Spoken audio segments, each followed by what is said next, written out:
ஹல்லேலூயா. இந்த நாளிலும் தியானத்திற்காக எடுத்துக்கொண்ட கர்த்தருடைய வார்த்தை சங்கீதம் 119 174. உம்முடைய வேதமே என் மன மகிழ்ச்சி. இந்த நாளிலும் கர்த்தருடைய வேதம் ஒவ்வொரு ஆண்டோடைய பிள்ளைகளுக்கும் ஒரு சந்தோஷத்தை ஒவ்வொரு நாளும் கொடுக்கிறது. ஆனால் உண்மையிலே கிறிஸ்தவர்கள் இந்த சந்தோஷத்தை அனுபவித்திருப்பார்களா என்றால் வெகு சிலர் மட்டுமே இந்த சந்தோஷத்துக்குள்ளாக கடந்து சென்றிருப்பார்கள், இந்த சந்தோஷத்தை அனுபவித்துக் கொண்டிருக்கிறார்கள். அதே நேரத்தில் இந்த நாளிலும் பார்க்கும்போது மன மகிழ்ச்சி, சந்தோஷம் என்று பார்க்கும் பொழுது 2 வகையான சந்தோஷம் உண்டு. இந்த உலகம் ஒரு சந்தோஷத்தை கொடுக்கும். ஆண்டவருடைய ஆவிக்குரிய வாழ்க்கையிலே நமக்கு ஒரு சந்தோஷம் கிடைக்கிறது. இந்த உலகம் கொடுக்கிற சந்தோஷம், தீமையான காரியங்களில் சிலர் சந்தோஷப்படுகிறார்கள், அது நமக்கு தேவையில்லை. சில சினிமா, அது என்ன குடிகள், கிளப்பு, இந்த மாதிரி போய் அவங்க சந்தோஷத்தை அவர்கள் அனுபவிக்கிறார்கள். அதுக்கு நமக்கு சம்பந்தமே கிடையாது. கிறிஸ்தவ வாழ்க்கையிலும் நாம் சில நேரங்களிலே சில சந்தோஷத்தை அக்செப்ட் பண்ணிக்கிறோம். அது தவறு கிடையாது, நானும் பண்ணுறது தான். ஃபார் எக்ஸாம்பிள், ஒரு 2 மாதம் 3 மாதம் ஆகிட்டுனா உடனே என் ஒய்ஃப்கிட்ட சொல்லுவேன், எங்கேயா வெளியே போகலாமான்னு கேட்பேன். பக்கத்தில் இருக்க ஏற்காடு, அதுவும் மலை ஏரியா தான் போவேன் நான் 3 மாதம் டைமில். ஒரு சின்ன சந்தோஷம், நானே போகிறது உண்டு, நான் இல்லைன்னு சொல்லலை. கொஞ்சம் டைம் ஆகிட்டுனா சொல்லுவேன், வாங்க ஏதாவது ஹோட்டலில் போய் சாப்பிட்டு வருவோம். வீட்டில் சாப்பாடு இருக்கும், ஆனாலும் போய் சாப்பிட்டுட்டு வருவோம். ஒரு சின்ன ஃபேமிலியாக போயிட்டு வர சந்தோஷம். அது போகிறது தப்பு சரின்னு சொல்லலை, நானே போகிறவன் தான். ஆனால் அந்த சந்தோஷம் சந்தோஷம் அல்ல. அதுதான் என் வாழ்க்கையின் சந்தோஷம் என்று ஒரு கிறிஸ்தவன் எடுத்துக்கொள்ளக்கூடாது. போகலாம், நான் ஹோட்டல் போகிற தவறுன்னு சொல்லலை, வெளியூருக்கு சுற்றி பார்க்கிறது தவறுன்னு சொல்லலை. இதே போல் நிறைய நண்பர்களோடு சேர்ந்து பேசுகிற பொழுது, குடும்பத்தாரோடு பேசுகிற பொழுது சந்தோஷம் உண்டு, நான் இல்லை என்று சொல்லலை, எல்லாம் நானும் பண்ணுகிறேன். ஆனாலும் இதை விட இது சந்தோஷம் என்று நாம் முடிவு செய்து இதுதான் வாழ்க்கையின் சந்தோஷம் என்று அதிலே நாம் போய்விடக்கூடாது. உண்மையான ஒரு சந்தோஷம் ஆண்டவர் நமக்கு வேத வசனத்தின் மூலம் ஒரு சந்தோஷத்தை கொடுக்கிறார்.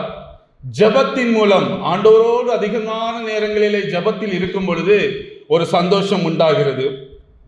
இது எல்லாரும் சொல்றது. ஆனால் நான் அதை விட மிகப்பெரிய ஒரு சந்தோஷத்தை அனுபவித்தது என்ன என்றால்,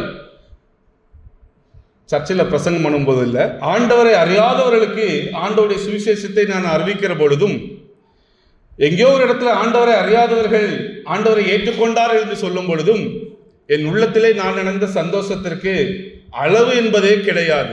மிகவும் பரவசமாக இருந்த நாட்கள் உண்டு. கடந்த வாரம் கூட நான் ஊருக்கு சென்றிருந்தேன். திடீர்னு ஒரு சூப்பர் மார்க்கெட் போயிருந்தேன். ஒரு வயதான அம்மா, 78 வயசு அம்மா என் பக்கத்தில் உட்காந்து என்கிட்ட கொஞ்ச நேரம் பேசினாங்க. தம்பி, உன் ராசி என்ன தம்பின்னு கேட்டாங்க. ஷாக் ஆகிட்டேன். நம்மளை பார்த்து ராசியை பற்றி கேட்குறாங்க. தெரியவே செய்யாது ராசினால என்ன. ராசி கேள்விப்பட்டிருக்கோம், ராசி என்னதுன்னு நமக்கு தெரியாதுங்க அப்படின்னு சொன்னேன். நீ கிறிஸ்டினா தம்பி? ஆமாம். அந்த அம்மாவுக்கு 78 வயசு. அவங்க தான் சொன்னாங்க எனக்கு வயசு 78. ஆமான்னு சொன்னேன். சரி, ஓகே சந்த, பார்த்தாலே தெரியுது, உன் முகத்தில் ஒரு பிரைட் தெரியுதே தம்பி. நான் என்ன பண்ணுறதுக்கு, நானா 3 நாள் 4 நாள் வச்சு சேவிங் பண்ணி வர அப்படின்னு யோசிச்சுட்டே இருந்தேன். அந்த உள்ளத்தின் ஏதோ டைலாக் சொன்னாங்களே, அகத்தின் அழகு முகத்தில் தெரியும். அந்த அம்மா என்ன சொன்ன காரியம். நாங்கள் 2 பேரும் பக்கத்தில் தான் உட்காந்துருந்தோம். எங்கள் மனைவி பர்ச்சேஸ் பண்ணிட்டு இருந்தாங்க. நான் ஒரு பெஞ்சை வெளியே இருந்து பேசிட்டு இருந்தேன். நான் பார்த்தேன், என்ன இவங்கள ரொம்ப பேச விடக்கூடாது சொல்லிட்டு டக்குனி அவங்கள மறைச்சி சொன்னேன், நீங்கள் சொன்னது கரெக்டு தான், அகத்தின் அழகு முகத்தில் தெரியும். நாங்கள் இயேசுவை வணங்கக்கூடியவர்கள். இயேசு எங்கள் அகம், எங்களுக்குள்ளே வாசம் செய்கிற ஆண்டவர்.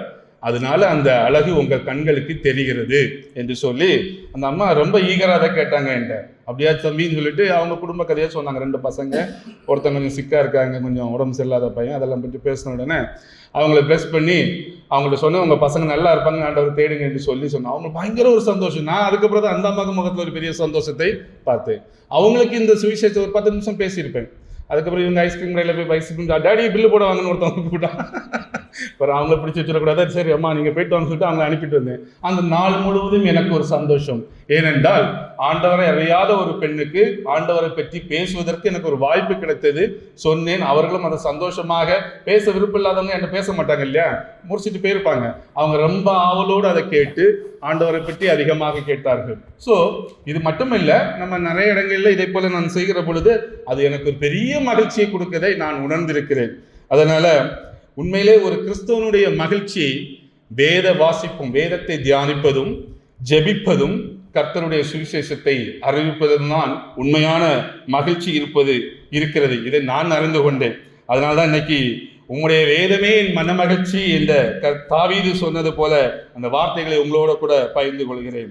ஸோ இன்னைக்கு நமக்கு உண்மையான மகிழ்ச்சியை நாம் அறிந்து கொண்டு அந்த மகிழ்ச்சியிலே நீங்களும் நானும் பிரவேசித்து அதிலே நாம் டிராவல் பண்ணுவோமானால் உண்மையிலே ஒவ்வொருடைய வாழ்க்கையும் மிகவும் ஆசீர்வாதமாக இருக்கும் என்பதிலே எந்த ஒரு சந்தேகமும் இல்லை. அதே போல இன்னைக்கு நாம் ஒரு கிறிஸ்தவர்களாக இருந்து கொண்டு நாம் உலக சந்தோஷத்தையும் ஆண்டவருக்குள் உள்ள சந்தோஷத்தையும் ரெண்டு மிக்ஸ் பண்ணி எல்லாம் பார்க்க முடியாது, அப்படி ஓட முடியாது. சில நேரங்களில் நம்ம பண்ணுவோம், நண்பர்களோடு பேசுவோம், அதுக்காக நான் நண்பர்களோடு பேச மாட்டேன், வெளியூரை பார்க்க மாட்டேன், இப்படிலாம் சொல்லிட்டு இருக்க முடியாது. நம்ம உலகத்தில் வாழ்றோம், அது சந்தோஷம் அல்ல என்பதை புரிந்து நாம் அந்த சந்தோஷத்தை சந்தோஷமாக கன்சிடர் பண்ணாமல் என்னுடைய சந்தோஷம் ஆண்டவர், அவருடைய வேதமும், அவரோடு நான் ஐக்கியப்பட்டு ஜெபிப்பதும், கர்த்தருடைய வார்த்தையை அறிவிப்பது என்பதிலே உறுதியாக நாம் இன்றைக்கு இருக்க வேண்டும். 1 யோவான் 2ஆம் அதிகாரம் 15 சொல்கிறது, உலகத்தை நேசித்தால் கர்த்தரை நேசிக்க முடியாது என்று வேதம் சொல்லுகிறது. ஆம், தண்ணீரும் எண்ணெயும் ஒருபோதும் சேர்வது இல்லை, சேர முடியவே முடியாது. அதே போலதான் கிறிஸ்தவ வாழ்க்கையிலும் உலக சந்தோஷமும் ஆண்டவர் கொடுக்க சந்தோஷமும் ஒருபோதும் சேர முடியாது. அதை நாம் எதிர்பார்க்க வேண்டாம். உலக சந்தோஷத்துக்கு நேராக இன்னைக்கு நம் உள்ளம் போகும் என்றால் அந்த மனிதன் கிறிஸ்து கொடுக்க சந்தோஷத்தை பெற்றுக்கொள்ளவே முடியாது. ஆண்டவர் கொடுக்கிற சந்தோஷத்தில் ஒருவன் வாழ்வான் என்றால் உலக சந்தோஷத்தை நேசிக்க முடியவே முடியாது. ஒருவேளை அந்த சில நேரங்கள் சந்தோஷம் கிடைத்தாலும் உள்ளத்துக்குள் நம்ம வருகிறது, இதெல்லாம் சந்தோஷம், எனக்கு தேவை ஒரு சந்தோஷம் என்பது அதிகாலையில் எழும்பி ஒருவன் காலையில எழும்பி தேவ சமூகத்தில் நின்று அந்த ஒரு 1 hour ஜபம், வேதம் வாசிப்பு, இந்த ரெண்டிலும் கிடைக்கிற சந்தோஷம் எனக்கு தெரிஞ்சு வேற எதிலும் நான் இதுவரைக்கும் எனக்கு கிடைக்கவில்லை. அது நான் உறுதியாக நான் சொல்லுவேன். அதனால அந்த சந்தோஷத்தை ஒருவர்கள் பெற்றுக்கொண்டால் அதன் நேராக நம் ஆத்துமா ஓடும். எந்த சூழலிலும் நீங்களும் நானும் ஜெயித்து சந்தோஷமாக வாழ முடியும். ஸோ இன்னைக்கு நாம் இந்த கர்த்தருடைய வார்த்தை கொடுக்கிற இந்த சந்தோஷத்தை குறித்து நாம் இன்னைக்கு தியானிக்க போகிறோம். ஜெபம் அது வேற, அது நம்ம தியானிக்கல. சுவிசேஷம் அது வேற, அது நம்ம தியானிக்கல. உம்முடைய வேதமே என் மன மகிழ்ச்சி என்ற வசனத்தின்படி அந்த வேத வசனம் இன்றைக்கு நமக்கு எப்படி ஒரு மகிழ்ச்சியை கொடுக்கிறது என்பதை நாம் பார்க்கிறோம்.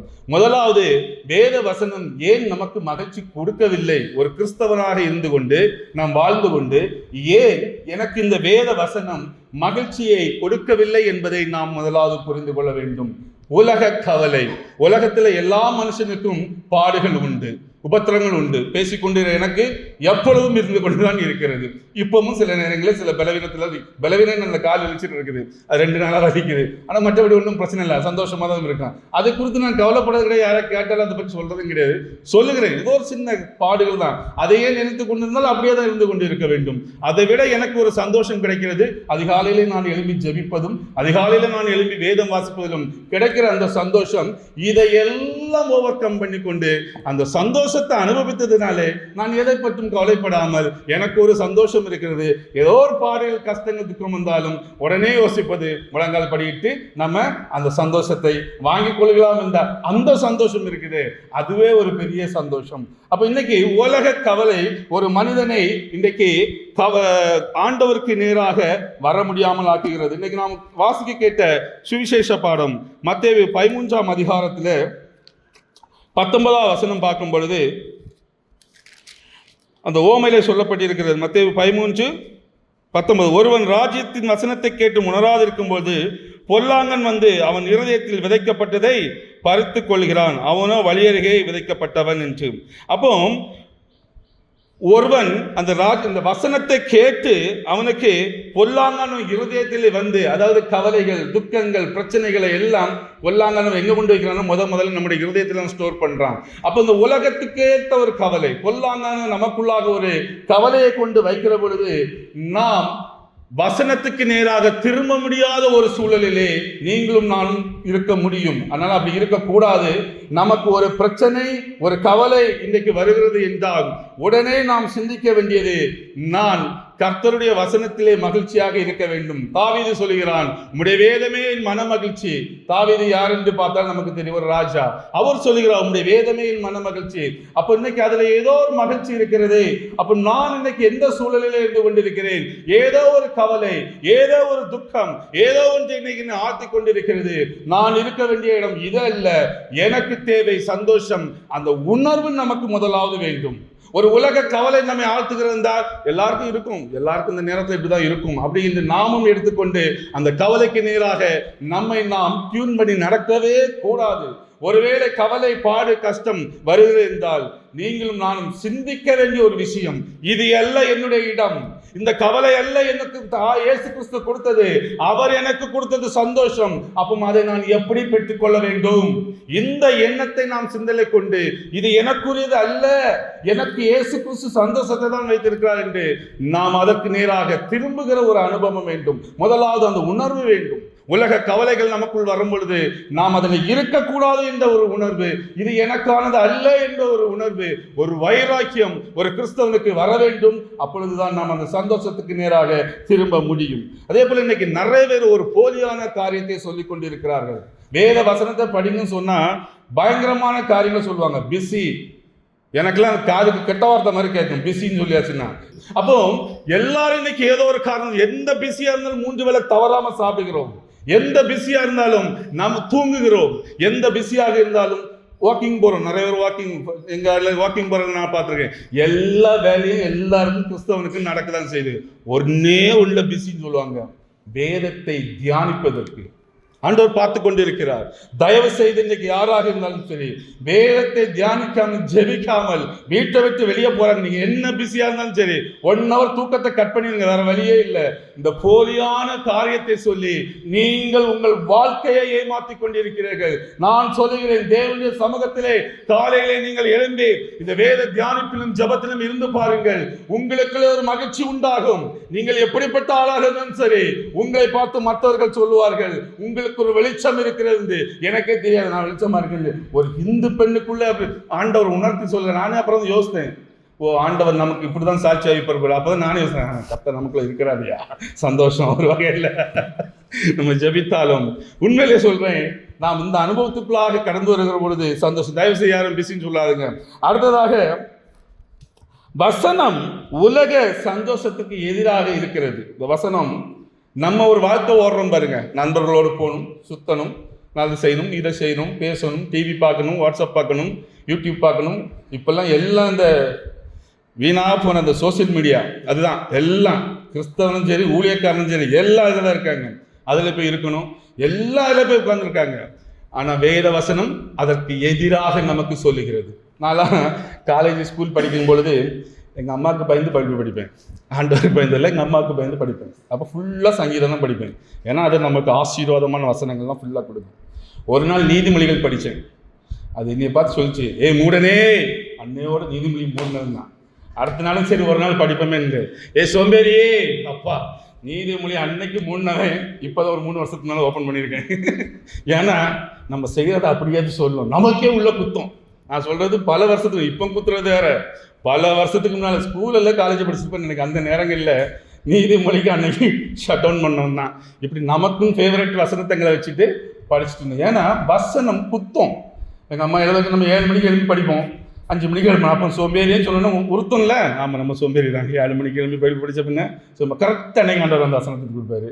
ஏதாவது முட்டாள்தனமாக செய்துட்டு அப்போ தான் வீட்டில் திட்டு வாங்கிட்டு பைபிள் இருக்கும். மூடனேன்னு பைபிள் நம்மளை பார்த்து சொல்லும் பொழுது எப்படி இருக்கும்? இப்படி நம்ம செய்கிற காரியங்கள் அது கொஞ்சம் குத்தி காட்டலாம் செய்யும், அது சொல்லதான் செய்யும். அது நம்ம செய்கிற காரியங்களுக்கு விரோதமாக வசனங்கள் இருக்குது. இன்னைக்கு அவங்க தேவைக்கு ஒரு வசனத்தை வச்சுக்கிட்டு இப்படியும் ஓடுறவங்க இருக்கிறாங்க. அதனால்தான் இவர் தீமோத்தேயுல பவுல் தீமோத்தேயுக்கு சொல்ற 2 தீமோத்தேயு 3:16 சொல்லப்படுகிறது,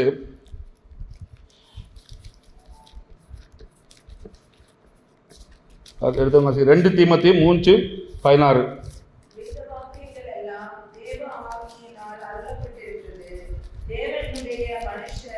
தேறினவனாகவும் எந்த நன்மையை செய்ய தகுதியுள்ளவனாகவும் இருக்கும்படியாக.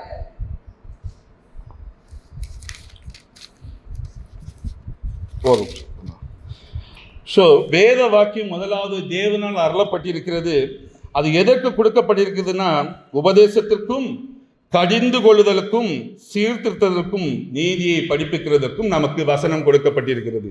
இதை இன்னைக்கு ஜனங்கள் ஏற்றுக்கொள்ள ஆயத்தமாக இல்லை. வசனத்தின் மூலம் கடிந்து கொள்ளப்படுகிற பொழுது அது நம் மனது ஏற்றுக்கொள்ள மாட்டேன். அதனால்தான் நான் ஒரு 10 வருஷமா நீதிமொழி படிக்காதது மாதிரி நிறைய பேர் சுத்தமாக பைபிள் படிக்காமல் இருக்காங்க. மொத்த வேதமும் நம்மளை சுட்டி காட்டும். அதே நேரத்தில் சீர்திருத்துகிறது, நம்மளை ஒரு காரியங்களை மாற்றி அமைக்கிறது, நீதியை படிப்பிக்கிறது, இப்படி எல்லாம் அது நமக்கு உபதேசத்தை சொல்லிக் கொடுக்கறதுனால அநேக ஆத்துமாக்களுக்கு வசனங்களை ஏற்றுக்கொள்ள முடியவில்லை.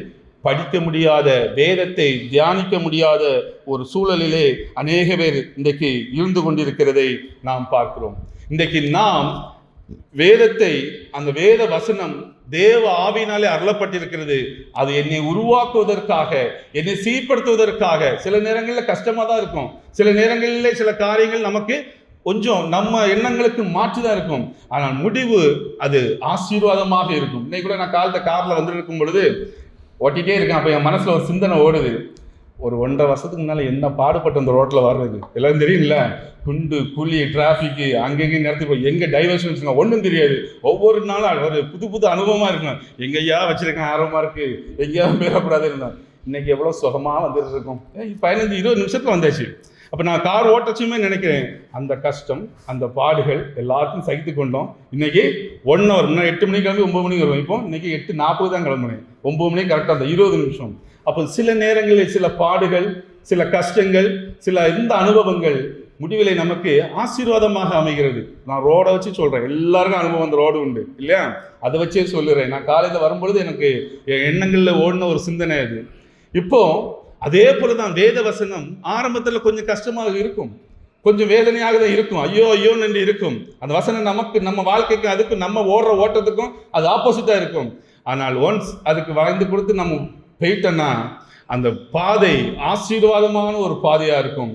எப்படி நம்ம கஷ்டப்பட்டு இன்னைக்கு சந்தோஷமா அந்த ரோடை பார்க்குறோமோ, அதே போல நமக்கு ஆண்டவர் வைத்த அந்த பாதை முதலாவது கொஞ்சம் கஷ்டம் போல தெரியலாம், பின்பு அது ரொம்ப அருமையாக, சந்தோஷமாக நம்முடைய வாழ்க்கையிலே இருக்கும் என்பதில் எந்த மாற்று கருத்தும் இல்லை. அதனால இன்றைக்கு நம்முடைய வேத வசனத்துக்கு செவி கொடுக்கிற ஒரு பழக்கம் நமக்கு வேண்டும்.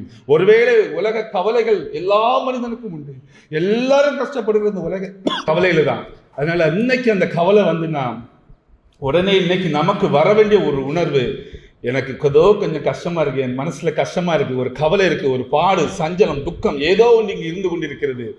இது இங்க இருக்கக்கூடாது, இந்த சரீரத்துக்குள்ள, இந்த ஆத்துமாக்குள்ள இது இருக்கக்கூடாது என்ற உணர்வு முதலாவது வர வேண்டும். அது வந்துவிட்டால் இது எப்படி இது மாற்ற வேண்டும் என்று அறிந்த பொழுது, நாம் வேதத்தை தியானிக்கிற பொழுதும் ஜெபத்தில் இருக்கும் பொழுதும் அந்த பாடுகள் நம்மை விட்டு மாறுவதை நீங்கள் ஒவ்வொருவரும் கண்டு கர்த்தருக்குள் மகிழ்ச்சியாக இருக்க முடியும். ஸோ இன்னைக்கு வேதாகம் கொடுக்கிற சந்தோஷத்தை ஒரு அனுபவித்த ஒரு மனிதன் தாவீது. அவர் தான் சொல்றாரு, உம்முடைய வேதமே என் மன மகிழ்ச்சி. இந்த உலகத்துல எப்படி வாழ வேண்டும், எதற்காக வாழ வேண்டும், எப்படி வாழ்ந்தால் மகிழ்ச்சி கிடைக்கும், எல்லாம் வேதம் சொல்லுகிறது. இதை சாட்சியா சொல்றது ஏதோ ரோட்ல போன ஒரு மனுஷன் இல்லைங்க, ஒரு ராஜா, ஒரு தேசத்திற்கு ராஜாவாக இருந்தவர் தாவீது சொல்லுகிறார். அவருக்கு உலகத்துல எத்தனையோ சந்தோஷம் உண்டு, அவருக்கு இல்லாத செல்வம் இல்லை, அவருக்கு இல்லாத வேலையாட்கள் இல்லை, அவர் நினைத்ததெல்லாம் சந்தோஷத்தை அனுபவிக்க முடியும். அவர் மகன் கூட சொல்றாரு, பிரசங்கி 2ஆம் அதிகாரம் 10ஆம் வசனத்துல சொல்றாரு, நான் நினைச்சதெல்லாம் அனுபவிச்சேன் அவர் மகன் சொல்றாரு. அப்படிப்பட்ட ராஜாக்கள் வாழ்ந்த காலத்திலே, அப்படிப்பட்ட ராஜாக்கள் எல்லா உலக சந்தோஷம் இருந்த பொழுது அந்த ராஜா சொல்றாரு, உம்முடைய வேதமே என் மன மகிழ்ச்சி. ஐயா, எனக்கு இருந்த சொத்துக்கள் இல்லை, எனக்கு இருந்த பிள்ளைகள் இல்லை, எனக்கு கொடுத்த மனைவிகள் இல்லை, அதெல்லாம் கொடுத்து அவர் சந்தோஷப்படல. இந்த உலகம் முழுவதும் அவர் முழுமையாக இஸ்ரவேல் நாட்டை ஆண்ட போதும் ராஜாவாக இருந்த தாவீது சொல்லுகிறார், உம்முடைய வேதமே என் மன மகிழ்ச்சி. இப்ப நம்மெல்லாம் என்ன சொல்லணும் கொஞ்சம் யோசித்து பாருங்க. அப்போ ராஜாவாக இருந்தவன் இங்க இருக்க நம்ம எல்லாரோடும் அதிகமாக உலகத்தை அனுபவித்த ஒரு மனிதன் தாவீது. அதுல எந்த மாற்றமும் இல்லை. கொஞ்சம் யோசித்து பாருங்கள். அப்ப அவரே சொல்றாருன்னா நம்மெல்லாம் என்ன சொல்லணும்? உங்களுடைய வேதம் தான் என் வாழ்நாள் முழுவதும் மகிழ்ச்சி என்று நாம் சொல்ல அழைக்கப்பட்டிருக்கிறோம். ஸோ அதை உணர்ந்தவர்களாக இந்த தாவீதுடைய வாழ்க்கையை நாம் பார்க்கிற பொழுது அவர் இப்படி சொல்லுகிறார் என்றால் அந்த வேதத்துக்குள்ள எவ்வளவு ஒரு சாராம்சம் இருக்க வேண்டும், அந்த வேத எழுத்துக்கள் தாவீதுக்கு எப்படி ஒரு பலனை கொடுக்க வேண்டும். சவுல் துரத்தி அடிக்கிறாரு, அவர் ஒவ்வொரு குகைகளும் ஒளிந்திருந்து அவர் இரட்சணிய சந்தோஷத்தை, அவர் இரட்சணிய சங்கீதத்தை பாடி மகிழ்கிறார். தன்னுடைய பிள்ளைகள் தன்னை கொல்ல வருகிறார்கள், பிள்ளைகள் சரி கிடையாது தாவீதுக்கு, அந்த சூழலிலும் கர்த்தருக்குள் நான் மகிழ்ச்சியாக இருந்தேன் என்று சொல்லுகிறார். எவ்வளவு பெரிய ஒரு மனிதன்! ஒவ்வொரு பாடுகள், அந்த மனிதனுடைய வாழ்க்கையை பார்க்கும் பொழுது முழுமையான பாடுகளிலே தான் அதிகமாக ஓடி இருக்கிறார் அநேக நேரங்களிலே. ஆனாலும் அவர் சொல்லுகிறார், உம்முடைய வேதமே மன மகிழ்ச்சி. அப்போ இன்றைக்கு பாடுகள், இன்றைக்கு துக்கங்கள், ஏதோ ஒரு பிரச்சனை, ஏதோ ஒன்று இருக்கிற நாம் சொல்ல வேண்டிய ஒரு வசனம், உம்முடைய வேதமே மன மகிழ்ச்சி. ஒரு ராஜாவுக்கு, அவ்வளவு பெரிய போராட்டத்தின் மத்தியிலே வாழ்ந்த தாவீதுக்கு, கஷ்டத்தின் மத்தியில் இருந்த தாவீது, இன்றைக்கும் உலக ஐஸ்வர்யம் இருந்த தாவீது, மனுஷனுக்கு பிரச்சனை கவலைகள் இல்லை, உலக ஐஸ்வர்யம் தான் ஆண்டவருக்கு எதிரானது. அது அப்படி வாழ்ந்த தாவீது, எல்லாவற்றையும் அனுபவித்த இந்த தாவீது சொல்லுகிறார், உங்களுடைய வேதமே ஒரு மன மகிழ்ச்சி. இன்னைக்கு நமக்கு ஒரு பெரிய நற்செய்தி, நீங்களும் நானும் எல்லா சூழலிலும் சொல்ல முடியும், வாழ முடியும். கர்த்தருடைய வேதமே என் மன மகிழ்ச்சி என்று நாம் இன்றைக்கு வாழ அழைக்கப்பட்டிருக்கிறோம். ஸோ இன்றைக்கு இந்த வேதம் எப்படி மகிழ்ச்சியாக இருந்த தாவீதை பார்த்தோம், எப்படி அது மகிழ்ச்சியை நம்ம வாழ்க்கையில கொடுக்கிறது என்பதை முதலாவது நாம் இன்றைக்கு அறிந்து கொள்ள வேண்டும். அது அறிந்தாதான் இந்த வேதத்துக்கு மேலே ஒரு வாஞ்சை வரும் ஒரு மனுஷனுக்கு. பொதுவாக புத்தகங்கள் இருக்குது, நிறைய புத்தகங்கள் இருக்குது, அது வேற. ஆனால் வேதம் அது ஒரு வித்தியாசமானது. அது எப்படி நாம் அறிந்து கொள்ள வேண்டும்? ஏன்னா வேத எழுத்துக்கள் எல்லாம் ஆவியும் ஜீவனமாக இருக்குது என்று வேதம் சொல்ல. யோவான் 6:63 பார்க்கும் பொழுது கர்த்தருடைய வார்த்தை ஆவியும் ஜீவனமாக இருக்கிறது என்று சொல்லுகிறது. அதே போல தாவீதே சாட்சி சொல்லுகிறார், உங்களுடைய வேதம் என்ன மனமகிழ்ச்சியாக இருந்தால் துக்கத்திலே நான் அழிந்து போயிருப்பேன் என்று தாவீது சொல்லுகிறதையும் நாம் பார்க்க முடியும். அப்போ துக்கத்தில் இருக்க மனுஷன் அழிந்து போகாமல் இந்த வேதம் பாதுகாக்கிறதை நாம் பார்க்கிறது. இந்த வேதம் ஆவியும் ஜீவனமாக இருக்கிறதை பார்க்க முடிகிறது. கொலோசியர் 15:16 பார்க்கும் பொழுது தேவ சமாதானம் உங்கள் இருதயங்களில் ஆழக்கடவுது என்று நாம் பார்க்கிற வசனத்தை பார்க்கிறோம். ஸோ இப்படி வேத வசனங்கள் ஒவ்வொன்றும் இருதயத்தை ஆளுகிறது, அது ஜீவனை கொடுக்கிறது, அது ஆவியாக இருக்கிறது. அது எழுத்தல்ல, அது எழுத்தாக பார்க்கக்கூடாது. ஒவ்வொரு உறுப்புகளுக்கும் ஜீவனம் இருக்கிறது, அது தேவ ஆவியினாலே அருளப்பட்டது. மனிதனுடைய இருதயத்தை ஆளுகிற ஒரே காரியம் கர்த்தருடைய வசனம். எந்த மனிதனுடைய வார்த்தையும் உங்களை ஆறுதல் படுத்தாது, எந்த உலகத்தின் காரியங்களும் உங்களை இருதயத்துக்குள்ளே ஆறுதல் படுத்தாது. இருதயத்துக்குள் சென்று ஒரு மனிதனுக்கு ஒரு காரியத்தை செய்ய முடியும் என்றால் அது தேவ வசனம். ஏன் அது செய்கிறது, எப்படி அது செய்கிறது என்று நாம் பார்க்கிறோம். இன்னைக்கு அதை தான் பார்க்க போறோம். முதலாவது நம்ம இந்த லான் தெரியல, லான் பெரிய பெரிய ஹோட்டல், பெரிய பெரிய பில்டிங்ல இந்த புல்வெளி வச்சிருப்பாங்க.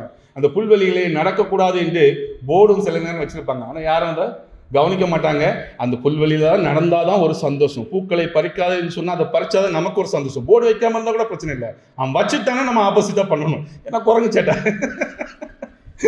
ஸோ இந்த புல்வெளியும் அப்படிதான், நடக்காதேன்னு வச்சிருப்பான், அங்கதான் போய் நடந்துட்டு இருப்பாங்க எல்லா மக்களும். சரி, அது நிறைய பேர் போர்டு பார்க்கணும், ஒருத்தர் நடந்தான் பின்னால போய் நம்மளும்.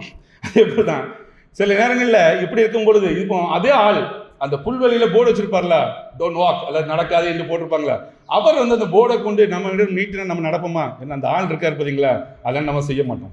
அவர் நீட்டுச்சோம்னா நம்ம நடக்க மாட்டோம். இப்போ அவர் போர்டை வச்சுட்டு அவர் எங்கேயோ போயிட்டாருன்னா அடுத்த நிமிஷம் எல்லா ஆட்களும் அதில் நடப்பாங்க. இது உலக இயற்கை, மனுஷன் செய்கிற ஒரு பெரிய தவறு இல்லை. மனுஷன் புத்தி அவ்வளோ, நானும் சரிதான், எல்லாரும் சரிதான்.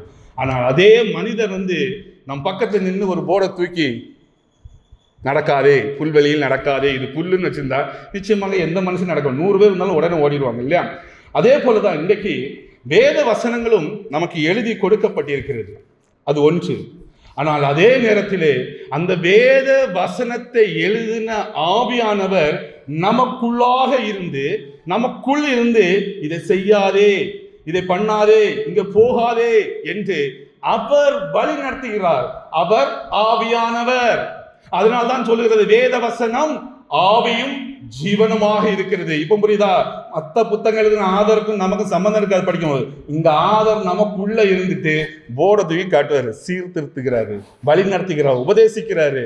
வேத வசங்கள் தேவ ஆவியினாலே எழுதப்பட்டிருக்கிறது. அவர்கள் உபதேசத்துக்கும் சீர்கொள்வதற்கும் நம்ம வழி நடத்துவதற்கும் எழுதப்பட்டிருக்கிறது. இப்ப அது எப்படின்னா, ஆவியானவர் யார் யாருக்குள்ள இருக்கிறாரோ அங்கே ஆவியானவர், நீங்க ஏற்கனவே எழுதப்பட்ட வேத வசனங்கள் நாம் படிக்கிற பொழுது நமக்குள் ஆவியானவர் இருந்து அதை மெருகூட்டி நமக்கு உபதேசிக்கிறார். இப்போ அந்த வேத வசனங்கள் நமக்குள் ஆவியாக இருந்து செயல்படுகிறது. இப்படிதான் வேத வசனம் ஜீவனுமாக நமக்குள் இருந்து செயல்படுகிறது. இப்ப புரியுதா? ஒவ்வொரு எழுத்துக்களுக்கும் ஒவ்வொரு உறுப்புகளுக்கும் ஜீவன் உண்டு. இந்த நம்பிக்கையில ஒருவர் வேத வசனத்தை படிக்க வேண்டும். வேத வசனம் படிச்சு புரியலன்னா ஏதோ பிரச்சனை இருக்குன்னு அர்த்தம். ஆவியானவர் ஒரு மனுஷனுக்குள்ள இருந்தானா ஒரு வசனம் படிச்சாலும் அந்த நாள் முழுவதும் அது தியானமாக இருக்கும், அவர்களுக்குள் மகிழ்ச்சி இருக்கும். நான் எத்தனை நாள் ஆரம்ப காலத்துல சபைக்குள்ள போய் இருந்து பிரசங்கனால தூங்க தான் செய்வேன். நான் சொல்றது 30 வருஷத்துக்கு முன்பாக. ஆனா இன்றைக்கு ஒரு சின்ன பையன் பிரசங்கம் பண்ணாலும் கூட, சண்டே கிளாஸ்ல ஒரு பிள்ளைகள் பேசினா கூட என் காது அதை உற்று நோக்கும், என்ன வார்த்தைகள் அங்கே சொல்லப்படுகிறது. நானே யோசித்து இது யார், என்ன மாற்றம்? ஆவியானவர் கொடுக்கிற ஒரு மாற்றம். இன்னைக்கு எழுதப்பட்ட வேத வார்த்தைகள், ஏற்கனவே எழுதப்பட்ட வேத வார்த்தைகள் ஆவியானவரால் இன்று நமக்குள்ளாக அது உயிர்ப்பித்து நமக்குள் அனுப்புகிற போது அது ஜீவனுள்ள வார்த்தையாக நமக்குள் மாறுகிறது. ஏசி கரண்ட் டிசியை மாத்துறது மாதிரி ஆவியான உள்ள இருந்து வார்த்தைகளை மாற்றி ஜீவனுள்ளதாக நம் இருதயத்துக்குள் அனுப்பி கொண்டிருக்கிறார். அப்ப இன்றைக்கு அநேக பேருக்கு வேத வசனத்தை கவனிக்க முடியவில்லை. வேத வசனம் பேசப்பட்டால் தூக்கம் வருகிறது, ஆலயங்களிலே தூக்கம் வருகிறது. அதே டான்ஸ் குத்தாட்டம் மட்டும் நல்லா உட்கார்ந்து ஆடுறாங்க, வாலிபர்களை சொல்றேன். சோ ஏனென்றால் அங்கே ஆவியானவர் இல்லை, அந்த மனிதனுக்குள் ஆவியானவர் இல்லை. ஒரு மனிதனுக்குள் ஆவியானவர் வாசம் செய்தால் ஆவியானவர் ஜீவனுள்ள வார்த்தை அந்த மனுஷனுக்குள்ளே கிரியை செய்யும். அவன் அந்த வார்த்தையை விடமாட்டான். அந்த ஜீவனுள்ள வார்த்தை இருதயத்துக்குள்ளாக சென்று அந்த மனிதனுக்கு சமாதானத்தையும் சந்தோஷத்தையும் விதைக்கிறது. வேத வசனம் சொல்லி நீதிமானுக்காக வெளிச்சமும் செம்மையான இருதயத்தாருக்காக மகிழ்ச்சியும் விதைக்கப்பட்டிருக்கிறது பூமியிலே. இந்த உலகம் காரில் போகும், உலகத்துக்குள்ள பாடு உண்டு, ஆனாலும் செம்மையான இருதயம் உள்ளவர்களுக்கு மகிழ்ச்சியின் உண்டு விதைக்கப்பட்டிருக்கிறது. ஒவ்வொருவரும் அறுவடை செய்ய முடியும். அப்ப இன்றைக்கு நாம் ஏதோ ஒரு துக்கத்தில் ஒரு கஷ்டத்தில் இருந்தால் நாம் யோசிக்க வேண்டியது, வசனத்துக்கு நேராக என் ஆத்துமா திரும்ப வேண்டும். அப்ப வசனத்தை கொண்டு மகிழ்ச்சி பெற முடியல என்றால் ஏதோ ஒரு பிரச்சனை, என்னுடைய ஆத்துமா சரியில்லை. ஆவியானவர் வாசம் செய்ய முடியாத ஒரு ஆத்துமாவாக இருக்கிறது. அவர் வாசம் செய்தார் நிச்சயம் நான் சொல்கிற வார்த்தை நிறைவேறும். இந்த ஜீவனுள்ள வார்த்தை ஒவ்வொரு இருதயத்தின் சபை பண்ணும், ஒவ்வொரு இருதயத்தின் சமாதானத்தை கொண்டு வரும். மகிழ்ச்சி உங்கள் முகத்தில் தெரியும். ஒரு இந்து பெண் சொன்னால் அகத்தின் அழகு முகத்தில் தெரியும். இது உலக பழமொழி. நான் சொல்கிறேன், ஆவியானவர் செய்கிற அந்த கிரியை உங்கள் முகத்தில் தெரியும். அந்த வெளிச்சம் மோசேயினுடைய முகத்தில் பிரகாசமாக இருந்தது என்று வேதம் சொல்லுகிறது. இன்றைக்கு ஒவ்வொருவரும் அந்த மகிழ்ச்சியை நாம் சுமந்து சந்தோஷமாக இருக்க முடியும். தயவு செய்து என்ன கஷ்டம், பாடு, துக்கம் இருந்தால் டோன்ட் அலோ, உங்களுடைய வாழ்க்கையை அதை அலோ பண்ணாதீங்க. உடனே கர்த்தருக்கு நேராக திரும்புகிற ஒரு அனுபவம். நான் ஆண்டவரிடம் போக வேண்டும். முதல் 5 நிமிஷம் கஷ்டமா தான் இருக்கும். ஒரு கஷ்டம், ஒரு பாடல துக்கத்தில் இருக்கும் பொழுது தொடர்ந்து தேவ சமூகத்தில் நில்லுங்கள். உங்களை அறியாத ஒரு சமாதானம். ஆண்டவர் இந்த உலகத்தை விட்டு செல்லும் பொழுது என் சமாதானத்தை விட்டு போகிறேன் என்று சொன்ன அந்த சமாதானம் உங்கள் இருதயத்தை நிரப்பும். இது கர்த்தருடைய வார்த்தை சொல்லிட்டு இந்த சமாதானத்தையும் இந்த சந்தோஷத்தையும் எப்பொழுதும் பெற்றவர்களாக, எந்த சூழலிலும் பெற்றவர்களாக, துக்கம், பாடு, கஷ்டம் இருக்கட்டும், சுமந்தவர்களாக நீங்கள் இருக்கும் பொழுது நீங்கள் சாட்சிகளாக இருக்க முடியும். இது கிறிஸ்தவ வாழ்வின் ஒரு சாட்சி. ஒருவேளை பாடுகள் இருக்கலாங்க. நான் சொன்னேன், எனக்கு இல்லாத நான் எவ்வளவோ கஷ்டத்தில் இருக்கிறேன், எல்லா சைடிலும் பிரச்சனை இருக்குது. நான் எப்பவும் சொல்லுவது உண்டு, என்னை அறியாத ஒரு சமாதானம் என் இதயத்துக்குள் எப்பொழுதும் வந்து கொண்டிருக்கிறது. ஒருவேளை அது இல்லை என்றாலும் நான் உணர்ந்து கொள்கிற விஷயம், நம்ம காலத்து ஜோம் பண்ணமா பண்ணோம், என்ன பிரச்சனை, வேதம் கரெக்டாக படிச்சோமா படித்தோம், அப்போ என்ன கொஞ்ச நேரம் ஸ்பெண்ட் பண்ணிடுவோம். ஆஃபீஸ்லேருந்து வீட்டுக்கு வந்து சில நேரங்களில் ஜோம் பண்ணி திருப்பி போகிற நாட்கள் உண்டு, கார்ல வந்து ஜோம் பண்ணுற நாட்கள் உண்டு. என்னை அறியாத ஒரு சந்தோஷத்தை நான் சுமந்து திரிகிற அனுபவத்தை அநேக நாட்கள் பெற்றுக் கொண்டிருக்கிறேன். அதனால தைரியமாக உங்களுக்கு முன்பாக சொல்லுகிறேன், எந்த சூழலிலும் பணம் இல்லைனாலும் சந்தோஷமா இருக்கலாம், ஏதோ நோய்கள் இருந்தாலும் சந்தோஷமாக இருக்கலாம், எத்தனை பாடுகள் இருந்தாலும் சந்தோஷமா இருக்கலாம், உலகமே எதிர்த்து நின்றாலும் சந்தோஷமாக இருக்கலாம். ஒரு பிரச்சனையில எங்களுக்கு கலெக்டர் எதிர்த்து நின்னாரு, தாசில்தார் எதிர்த்து நின்னாரு, எல்லாரும் எதிர்த்து நின்னாங்க. நானும் ஒரு நேரத்தை பயந்தே போனேன், ஆடி போயிட்டேன், நம்மளுக்கு உண்டில ஆக்கிடுவாங்கன்னு சொல்லிட்டு. விழுப்புரம் பட்டணத்து அதிகாரிகள் எல்லோரும் எங்களுக்கு எதிராக, அந்த ஸ்கூலுக்கு எதிராக இருந்தார்கள். ஆண்டவரிடம் போய் நின்றேன். ஆண்டவர் ஒரு தரிசனத்தை காணித்தார், எனக்கு சாதகமான ஒரு தரிசனம். அதை குறித்து நான் கவலைப்படவே இல்லை.